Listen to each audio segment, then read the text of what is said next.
अभी तक लोकसभा चुनावों के नतीजे आए नहीं है कि राजस्थान की सियासी राजनीति में फिर से घमासान हो गया।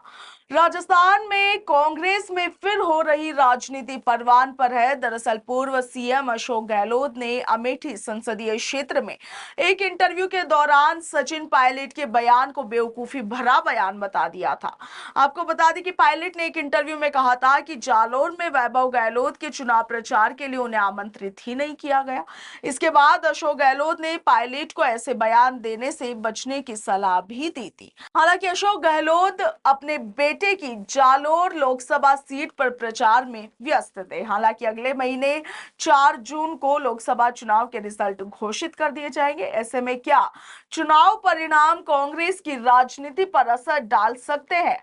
जहां अशोक गहलोत अपने बेटे की लोकसभा सीट पर प्रचार में व्यस्त थे, वहीं पायलट ने भी अपने समर्थित नेताओं के लिए प्रचार में पूरी ताकत झोंक दी थी। इसके साथ ही अगर इन सीटों पर कांग्रेस की जीत हुई तो पायलट की ताकत बढ़ जाएगी। हालांकि सचिन पायलट ने टोंक सवाई माधोपुर सहित कई सीटों पर जमकर धुआंधार प्रचार प्रसार किया। राजनीतिक विशेषज्ञों की माने तो इन सीटों पर बीजेपी बुरी तरह से फंसती नजर आ रही है।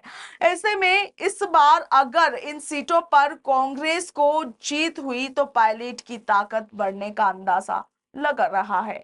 आपको बता दें कि सचिन पायलट राजस्थान के बाद लोकसभा चुनाव में 14 राज्यों में 100 से अधिक सभाएं कर चुके हैं।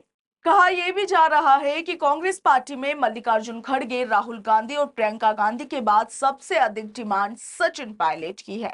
आने वाले दिनों में ये पंजाब, हिमाचल और 7वें चरण के बाकी राज्यों में प्रचार करने जाएंगे। वहीं दूसरी ओर जालोर सिरोही लोकसभा सीट पर कांग्रेस के पक्ष में परिणाम आता नजर नहीं आ रहा।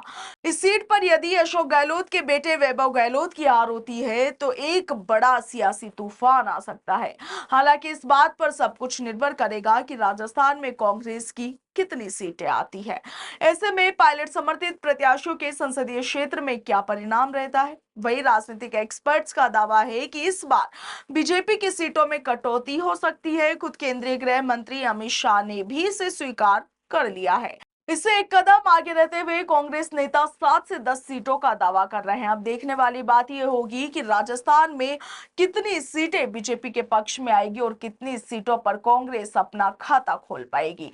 ये तो आने वाली 4 जून को ही खुलासा होगा। Bureau report, Punjab Kesari, Rajasthan.